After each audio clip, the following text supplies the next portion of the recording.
Hi, everyone. It's Kim, Betsy, and Simone, and this is episode 17 of Harmony Reads.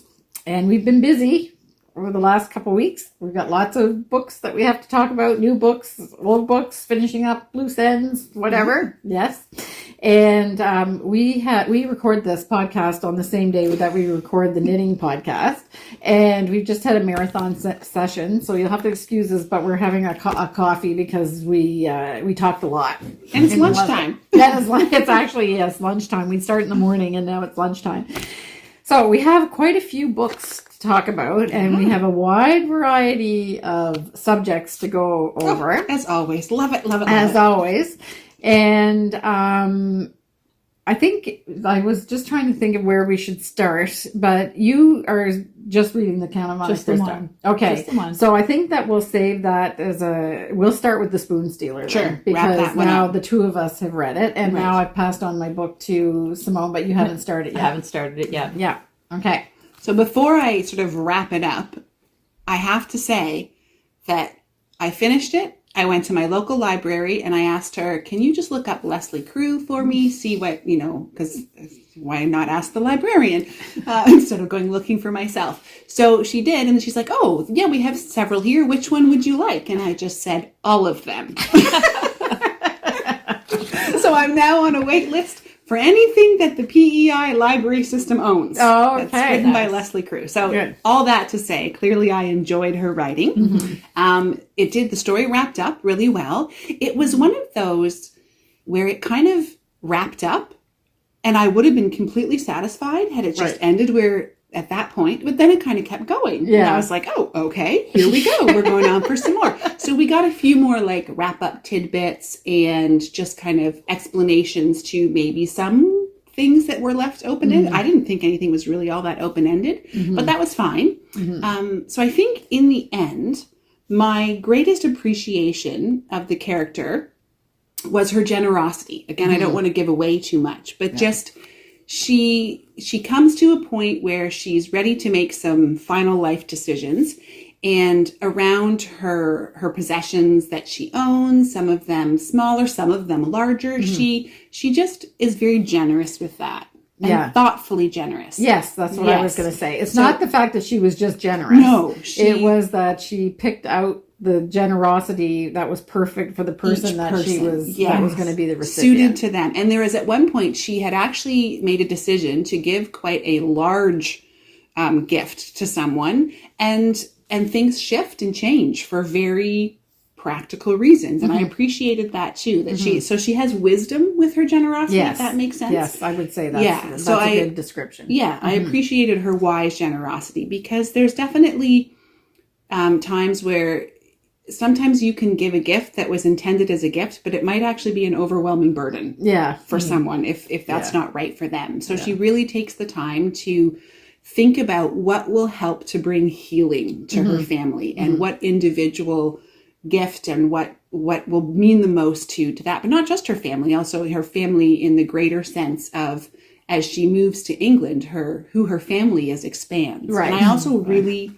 loved that too. Yes. She did not limit herself to her family being blood relatives. Right. And I really appreciate that. I grew up in a home that my parents did foster care, and then I did foster care for myself for a while.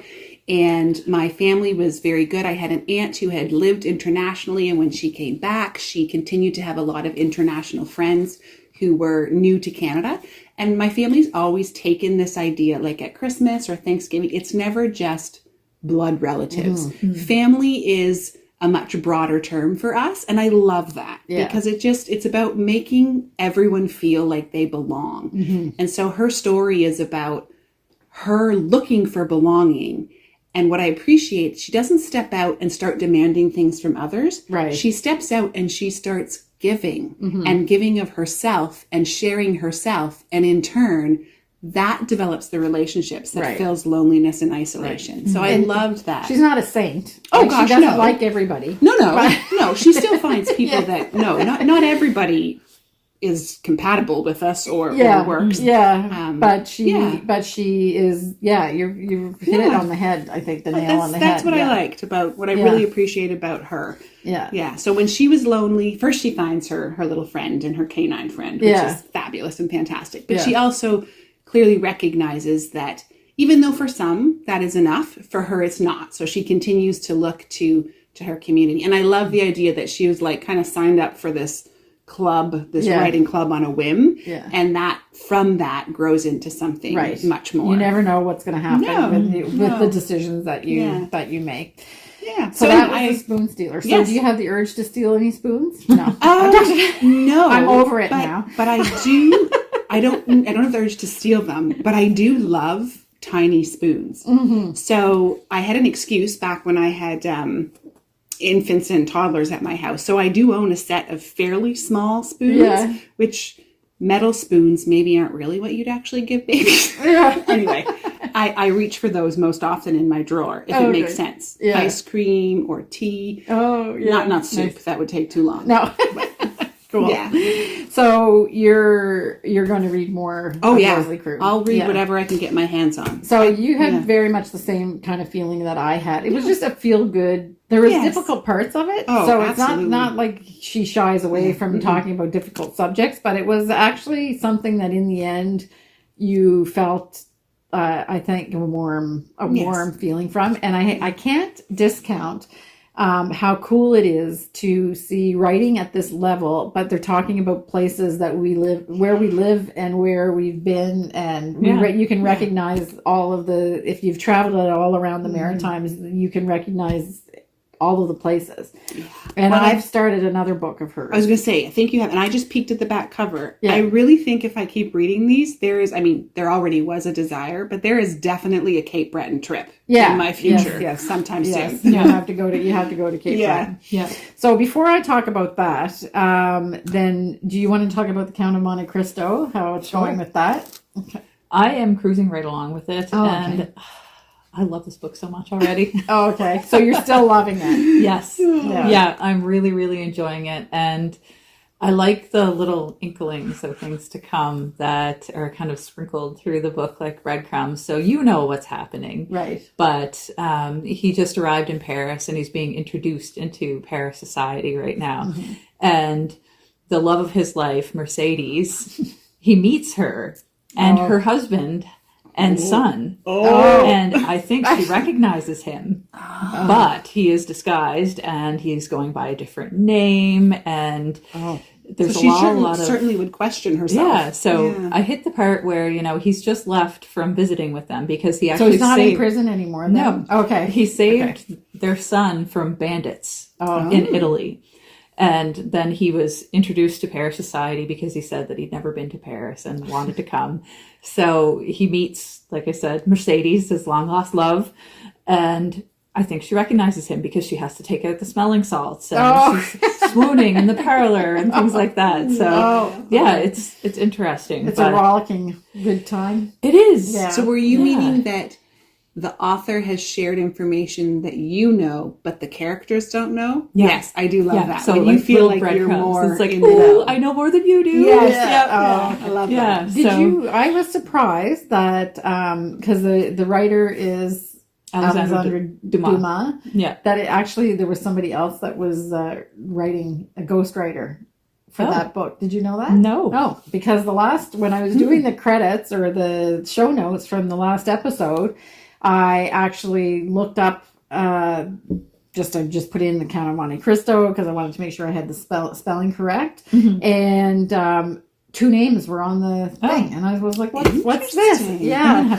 So there must be some kind of story there. And it's Auguste or something, somebody, I forget what the last name is. I'll put it under here. Okay. But some books don't give credit to the other writer. And then other versions of the book, it's the same book, but the other publications give the credit to, and at one point when I read an article, it was he said the ghostwriter. So it seems like the Dumas had worked out all the plot and all of the creative part of the book and the kind of the the plot line and things like that. Yeah, everything was that's his ideas and his creative output, but the writing was done by somebody else. Okay, interesting. So you'll have to look. Since that's your book, you can figure out what the details are. It is funny because I found that the writing for this caught me a lot faster than the writing for The Three Musketeers. Ah, okay. Which is supposedly written by the same person, right? Oh, interesting. So, because I just started that one and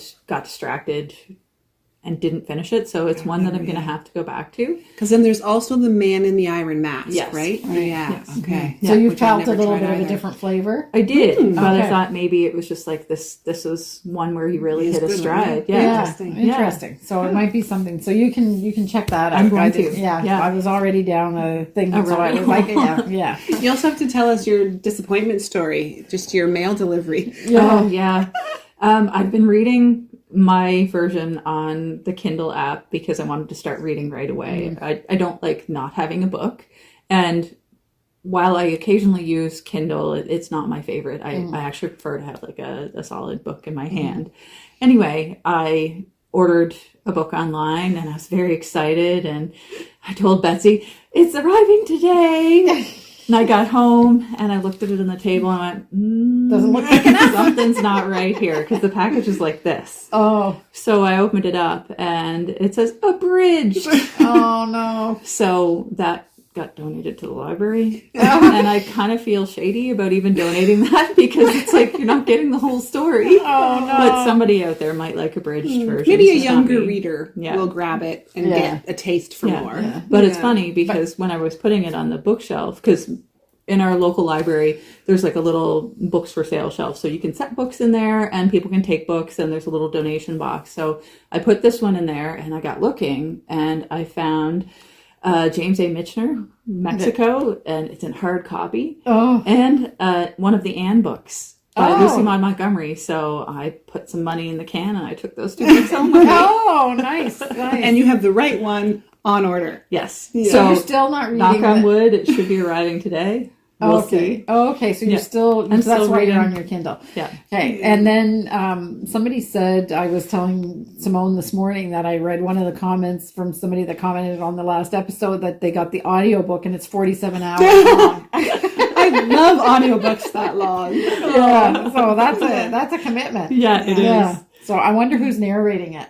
I don't Apparently, know. if you listen to audiobooks, that's it. That's the whole game. make or I break. did Yeah. listen to one Diana Gabaldon as an audiobook, and it was up around the 45-hour mark. Oh, yeah. Yeah. They're just when you have a fat book, and then to do that well out loud, takes time. One of the best audiobooks I've ever listened to was All Creatures Great and Small by James Herriot because it was narrated by Christopher Timothy. He's the person that plays James Herriot in the first series. So it sounds, if you've seen the TV, he sounds like himself. Yeah, exactly. My mom, we were talking about this when we were chatting the other day, and she was telling me that she heard one of the few audiobooks that she's listened to was Of Mice and Men. And it's actually narrated by Gary Sinise.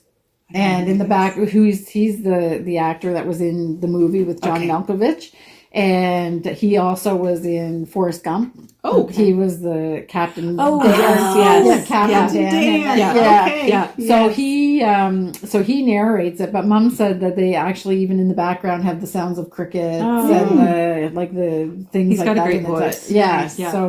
So she said it was really, really good. I've never listened to an audiobook, I have to say, but I have had good ones, and I was just thinking I had one recently that Matthew and I started together, and they went overboard on the background sounds to the point where we were so distracted. We stopped after the first half hour, looked at each other and said, "Do you know what's going on?" And I was like, "I'm not sure." Like there was just, they wanted all kinds of Foley noises, like running down gravel paths, and it was too much. It was more like trying to watch a movie without the movie. That's what podcasts are for. Because there's some podcasts out there that it fits in perfectly, where they're telling like little tales and things like that, and they have all the background noises, and it's great because it's only half an hour, but if it's an entire novel, sometimes that's a little much. Anyway, we've gotten totally off to audiobooks here. So Monte Cristo It's good. Loving I it. love it. Yeah. Yeah. And I'm very excited to actually have the unabridged copy because I checked to see how many pages were in it and it's the appropriate number of pages. Oh, so good. I know I got the working unabridged. out. And So we can you're- hardly wait to you're ready see to it go. when it releases. So I have it's like- I have a pile of books. You do. Your pile of books might add up to her Count of Monte Cristo. I recognize that bottom one. Yeah, exactly. So I have Read it. I have a couple things to say about that. Cool. So the first one I want to talk about is the study for obedience. So Sarah Bernstein, and it is weird So and do you know what it's wonderful. about yet? No, I have no idea. I finished it, You finished it? and I actually Oh. can say that I'm not sure what it was about. I might have to read So this I book don't then. think I've ever read a book where because I did a little bit of research afterwards because I was thinking like, okay, what? So the good thing is that because it was a Giller Prize winner, it actually was part of a lot of book clubs, whatever. Essays and exposés. Exactly. Yeah. Exactly. So I looked it up, and I found a website that said study group for study on for obedience. So I thought perfect. So when I read through the questions that they asked as part of the study group, it got me thinking about the book, and it kind of made more sense. Because I was feeling kind of inadequate so like I have no idea where it actually occurs. I have no idea what you sort of have an idea of what nationality or what culture they're from. I had no idea of what time it was, like in history or present or whatever, how it was. And you don't actually, and what somebody said is that it's a book with an unreliable narrator. So then, Interesting. so I was like, okay, well, this is exactly how I felt about it. Yeah. And then one person said, is it possible to have a good book with no plot? And I think I'm sitting here listening to you, and it reminds me of some of the stuff that some of my creative writing teachers would go on and on and on about, and I'd read it and I'd be like, I'm sorry. I'm sorry. I don't get I it. don't get it. And Yeah. I don't know if that makes me less intellectual, but whatever. Yeah. But You there's feel inadequate. Yeah, but there's also, I have grown to have an appreciation sometimes for just the art of wordplay Yes. and storytelling. Yes. And so that Yes. may be... It's artfully Yeah. written, and I talked the last time about even like the punctuation that she uses, and one of the study groups actually talks about that, how she drags you along in a certain rhythm almost and in the end, nothing gets wrapped up. You don't need to worry about tidy ends tied on this. But so I would say it sounds like I'm going to say that I wouldn't recommend it, but that's not the case. Right. It's and I mean it's not a big investment. I mean it's a slim volume. The print is actually pretty big, so it's a quickish read compared to the other stuff that we read. Yeah. And but I really don't have any idea. Like there's kind of like kind of shades of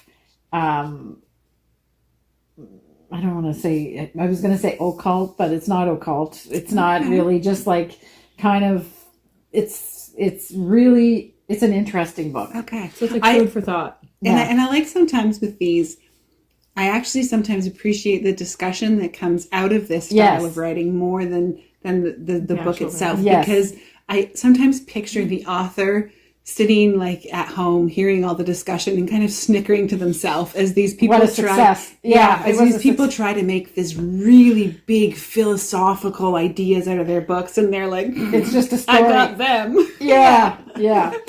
So one of you wants to read it, or maybe the three of us will read it, and we'll have a discussion about it because I'd like to hear other people's take on it. Yeah. And that study group was a good, like, to find the questions. The questions that they asked were exactly the questions I had in my head, and then they had like a little blurb about them and stuff like that. Have any of you ever been in a book club? Have you ever done that before?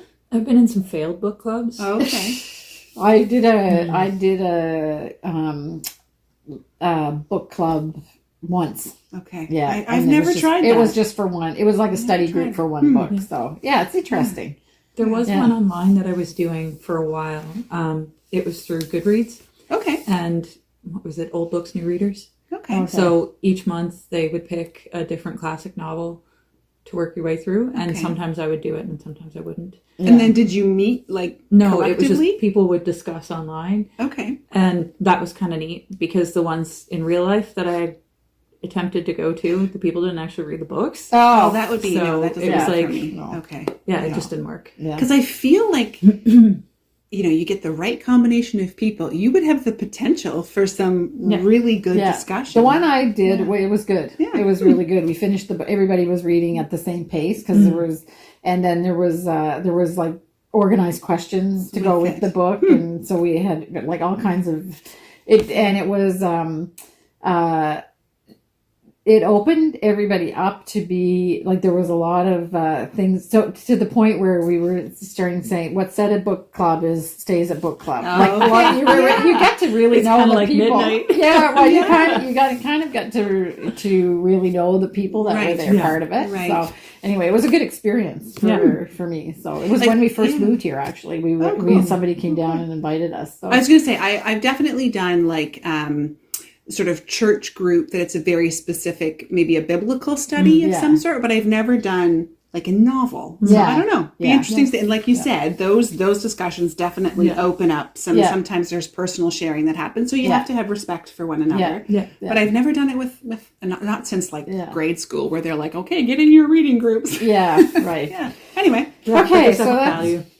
study for obedience. So that's that one. I'm willing to give it a go.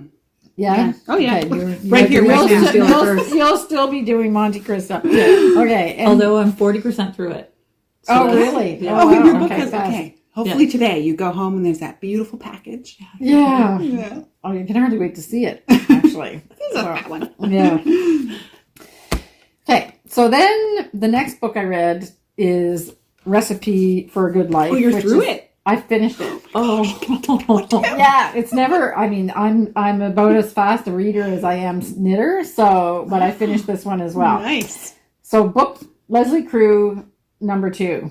So, actually, I think we somebody wrote in the comments that they're doing Lesley Crewe as part of their book club. Yeah. One of them, and they asked us not to spoil. Oh, Yeah. I Well, hope we it didn't wasn't- spoil I it. No, hope it you wasn't didn't spoil it I because I keep- haven't read it yet and I still don't know. I Yeah. keep calling Anything it about the it. spoon eater. Oh, You're getting those two The mixed sin eater together. and the spoon stealer. Yeah. Oh, something crossing over there. you know what the weird thing is? This is one of those things that I had never heard of what a sin. So Betsy was reading in last episode. Yeah. She was reading a book called The Last Sin Sin Eater. Eater. Yeah. I'd never heard of the legends of a sin eater. Yeah. And then I was watching Shetland. And something showed up. Yeah, Of they were course. talking about sin eaters. Your phone is like frightening. Well, no, this was the Shetland series. I was already partway Oh, through it. So already in partway this through. case, but I was like, oh my god, okay, well, Which makes sense because it comes out of, my understanding was Northern. It was Scottish, Welsh, and Irish. Yeah. Yeah, that's what you said. Yeah. Yeah, and they Yeah. talk about Yeah. a sin eater. Yeah, I was like, oh, okay, I know what that is. Anyway, on another note, so Recipe for a Good Life is the next Lesley Crewe, and I'm not going to read. I think she's got 10 or 15 books. I'm not going to read them all. I will. but- If I can find them, I Yeah, will. But I but won't it's gonna necessarily have to talk about them. No, all. no. So this one takes place in Cape Breton. So the first one takes place in Pictou County. So if you want to Google Maps where we're talking about, it's kind of like the eastern part of Nova If we Scotia. take the ferry, we hit Pictou like Yes, right away. yeah. So okay. if you take the ferry to PEI, you get on in Caribou, which is right around the area where the farm is in the Spoon Stealer. Yeah. This one is actually in Cape Breton, close to where. Well, not the. It was. I was a little bit confused. I got very excited because they talk about a place called Black Brook, which is where I spent many summers at a beach on Black Brook, which is next to Ingonish, but there's actually another Black Brook in Cape Breton. So there's two Black Brooks in Cape Breton, and this is the other one. That's funny because there's a Blackbrook Road just at Cape Air. Oh, is there? Yeah. Oh, okay. It's probably all named by the same folks. Yeah, exactly. So, so I got a little bit excited that it was actually going to be like a summer stomping grounds that I had, but it's not. It's a different part of Cape Breton, but still in Cape Breton. And Ken has heard most of this book because every time I got to a part where I thought it was funny or listen to this because we would recognize it, I would read it out loud to him. And it's just another, so I'm getting a feel for Lesley Crewe. Okay. Because it's kind of the same kind of thing. There's easy bits, there's funny parts, there's more poignant parts, there's all of those elements. She definitely has a way with storytelling. Yes, yeah. And it's a really nice story. So I think I might put her aside for a little while because I don't want to. I don't know how to say this without being so. I can recognize her writing now. You don't want to be able to predict exactly. Everything. Yeah, so it's you don't want to find the patterns. Yeah, exactly. So I think I'll just I won't read the next one that I want because the next one is everybody's saying, oh, now you have to read Nosy Parker, which so I'll read it again because they're really, really good books. But I don't want to be too familiar. They are individual stories, though, right? Oh, yeah, They're not completely. actually connected. Yeah. Oh, yeah. Okay. There's nothing in this other than the place. Okay. And they're not connected at all. So. And I don't that's bound to happen with authors, that they're going to have somewhat of a pattern. Yeah. I don't always mind that. So we'll see. I'm only one deep in so far. I want to be careful because it's definitely, it's not like she's rewriting the same story over and over again. No, it's not formula. But the way that she forms her sentences, the way she talks about place, and the way she talks about a family. Yeah, exactly. Yeah. Even though the story is completely different. Nice. Yeah. Nice. So that's all I'm going to say about it because it is and for me it was especially interesting because it takes place in Cape Breton and Montreal, both places. So the characters are eating in Dunn's smoked meat restaurant, which I used to go to lunch at when I was at work. They're at Swartz's that you go like it's famous in Montreal. Then they're in places in Cape Breton where my family lived at one point and stuff like that. So it's really and I never really realized how important that is to see yourself and your environment or the idea that you've been somewhere where the character, even though the character is not a real person, the idea that you might have passed in the them. street. Exactly. Yeah, I love exactly. that. Yeah. So you'll make book friends in this too. Okay. So do you want this one now too? I do. Okay.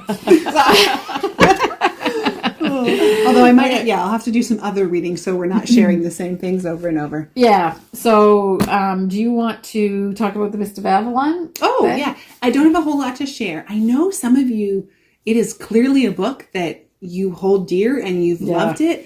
I'm not getting into it. However, I'm not that far. I can't, it's really not very fair to judge because I am literally reading it while I brush my teeth.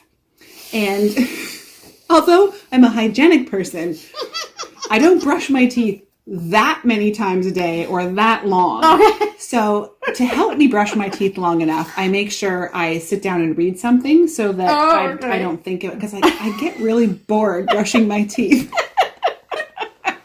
I know. Maybe this is too much information. Okay, this is a book club. I know. but somehow my teeth... Anyway, so needless to say, usually a book progresses beyond my toothbrushing habits. Depending on how good it is? Or just how I get into it and I get going and then I actually finish brushing my teeth and then I might pick that book up and continue to read in bed for a while.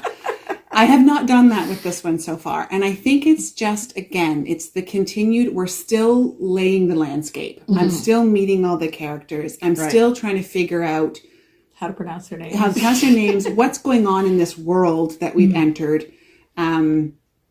Certain places are fading into the mists. So we've lost some places. And so they're talking about those, like Atlantis, they're referring to Atlantis. So I think I need to give it some dedicated attention beyond my teeth to get it. And we'll see if I get into it.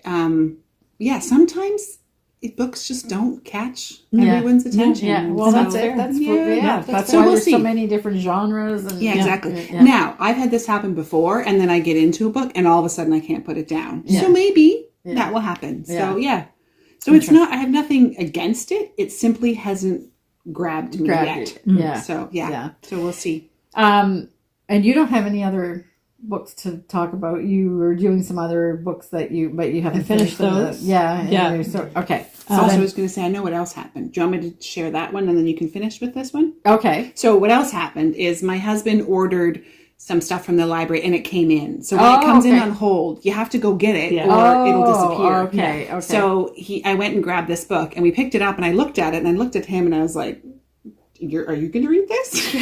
Which would have been fine. It's just not his. Usually we're picking up recipe books for him biographies or whatever. This was a murder mystery called The Woman in Cabin 10. Oh, okay. Which was a murder mystery that happens on a cruise ship in Norway. So if any of you have followed us for any length of time, I took a trip last summer on a cruise ship in Norway. So I think he kind of was like giggling to himself that he was being smart. Right. Oh, okay. So did he order the book? He ordered the book. I didn't know he was going to. And he's like, no, I got it for you to read. So that one kind of interrupted because now I have, in library books, I always feel more pressing because you got limited time. Yeah. Anyway, so I read that one in between. That's why I have to buy all the books because I don't want any stress. Feel pressured. Yeah.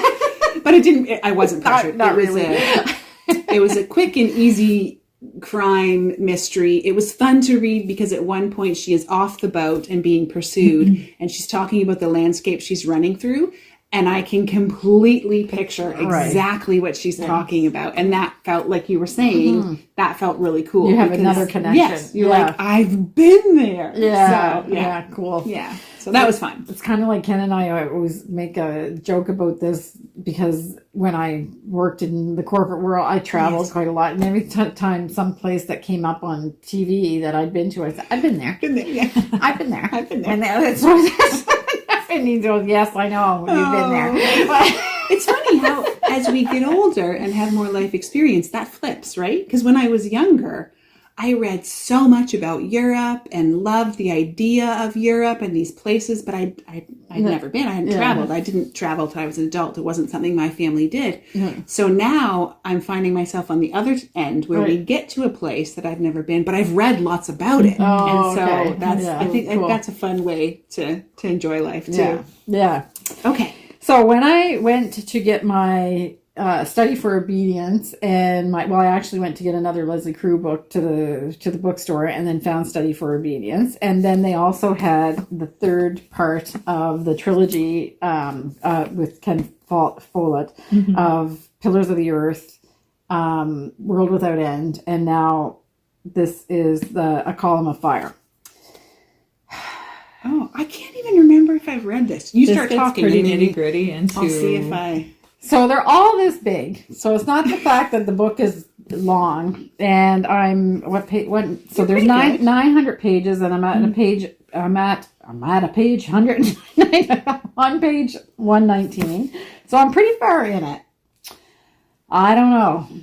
The minute I picked up Pillars of the Earth and started reading it, I was hooked. Yeah. And then it was still, because that storyline continued years later, but it was still familiar for The World Without End. I was still, you knew who they were talking about and stuff. Are you introduced to a whole new world and set of characters? Yes. You've read this, right? Yeah. Okay. Yeah. I found that a harder read, too. Yeah. Okay. And he should have stopped at 2.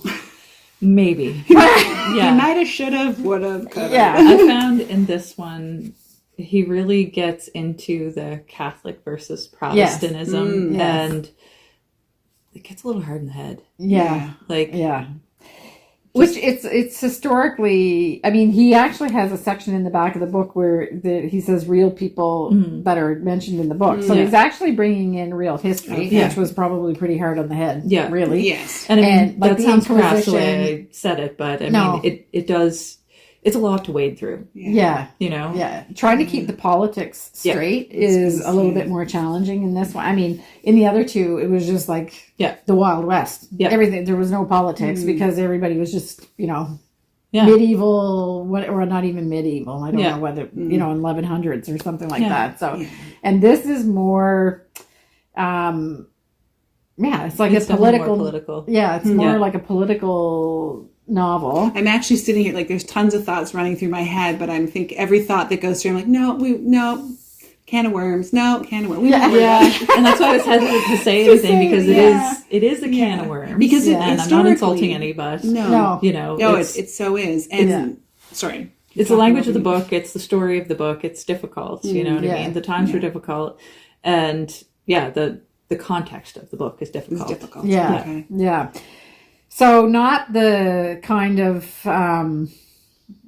not what I was expecting, I have to say. Yeah. Not the same story. Yeah. I mean the Intrigue. Yeah. and and I mean I'm okay 1/9 of the way through it, but by now I'm thinking I should kind of have some kind of a feeling for where it's going other than the politics of the time, and it seems like it's just going to be about the politics of the time. Yeah. Well, I shared with you he has a more modern. The Century Trilogy. Yes, Yeah. where I tried that because I was really excited about these. Yeah. I read that, I got that, and I remember coming to you and saying, it's just a lot of old men's names and in politics. Yeah. I tried that Yeah. the first one and that as well, and I ended up putting it away because the abject poverty that these people were living in was just too much. I didn't even Right. get that far. Yeah. Yeah. Okay. Yeah, it was too much. Oh.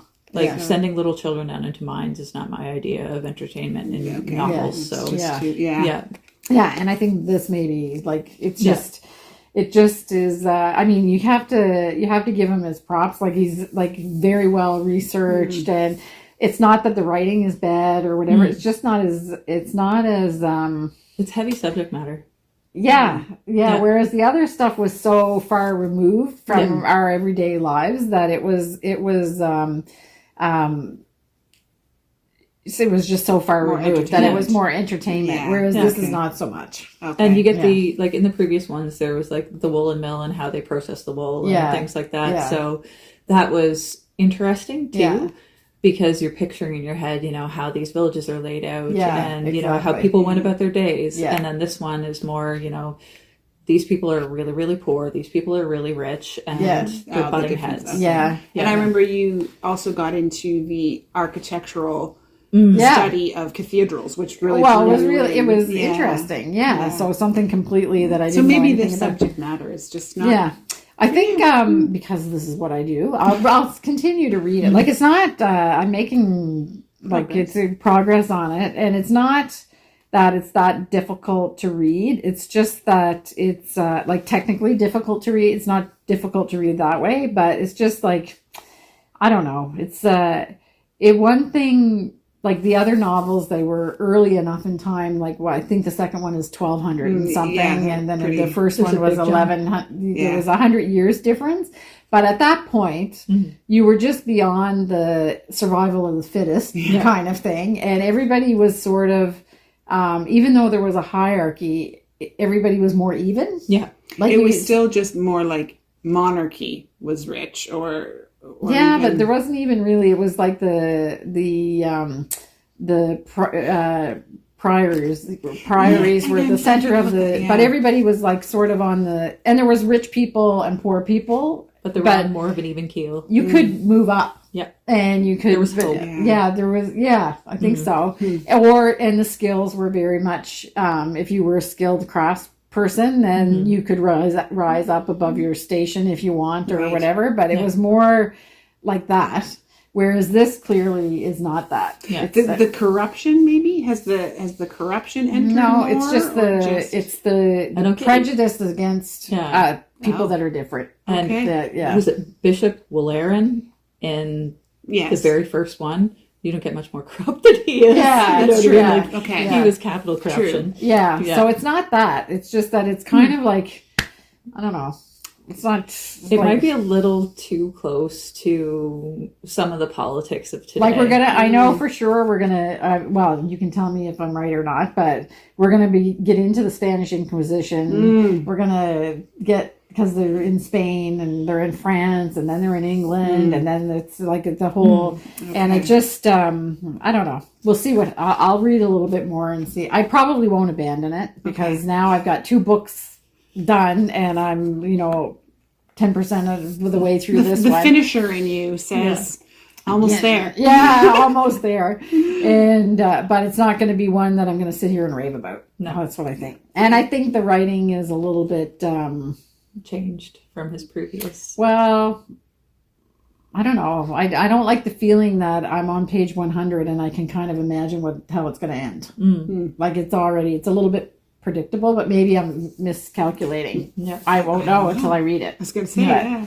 It might be, I don't know.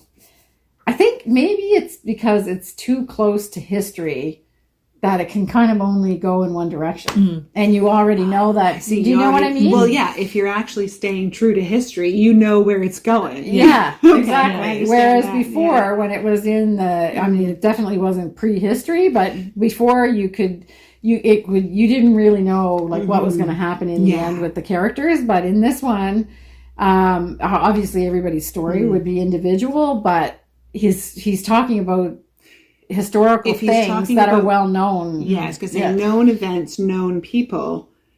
You can't start making up fictional events, right? Where the characters in his first 2 books were just everyday people, so they could have been anyone. Yeah. So he could make anything happen. Yeah, yes, exactly. Okay, I see. Where and in the end of the Pillars of the Earth, there's a church. Yeah. But all the stuff that led up, the church is known, but everything that went before that, he could just do whatever he wanted. I see. Whereas this is actually, now you're getting in written history, written history that I know about. Okay. So, is that a fair read? Like fair read of the situation? Fair assumption, yeah, definitely. Yeah, so less interesting. Yeah. Yeah. Okay. Anyway. But still, like, I mean, the writing itself he's a good writer, obviously. So it's just not. I'm not going to find any friends in here, Betsy. It's just 3 people's opinions. That's all it is, right? You know what I mean? Exactly. Yeah, we all have different tastes and likes, and but it's a little bit disappointing when you loved the other. Like, I loved Pillars of the Earth. Yeah. I liked a lot the World Without End, and this I'm like meh. Yeah. Well, that's what I found with him. I got really excited after the Pillars of the Earth, so I tried bits and pieces of some of his other series, and I went, "Ooh, no, I think I liked his book." Yeah. Okay. Right. Yeah. Right. Okay. So that's okay. Yeah. Yeah. All right. That's it. I think. I think so. Yeah. I'll probably find some other things. I did when I was at the library. I also grabbed I like calling it a random stack. So I just walked along and pulled off covers or pulled out. Pulled off covers. That's the library destroyer. Pulled out books based on the covers. Yeah. Because totally, why not? That's why they put covers on books, people. Yes, exactly. I love that you do that. Oh. I would never do that. No? Well, I kind of did it with the Study for Obedience, and you see where it got me. What do you expect with a dead bird on the cover? I love doing that. Yeah, that's some of my Anyway, I'm reading. really, really excited. You'll finish it in 2 days, Yeah. and then you can hand it to Simone. And if it's not interrupting too much of the Count of Monte Cristo, and then maybe we should have a little discussion. But it's I'm already thinking, what's on this weekend? Because my weekend might be blown. Oh. What do I have to do this weekend that I can abandon? So now, actually, it's funny because this is you need to read it to see what I'm talking about. So people will read it, I'm sure, because it's but it's a weird book. Okay. Yeah. Sometimes we need a little weird. Yeah, exactly. All right. So we'll see you in 2 weeks' time. Bye.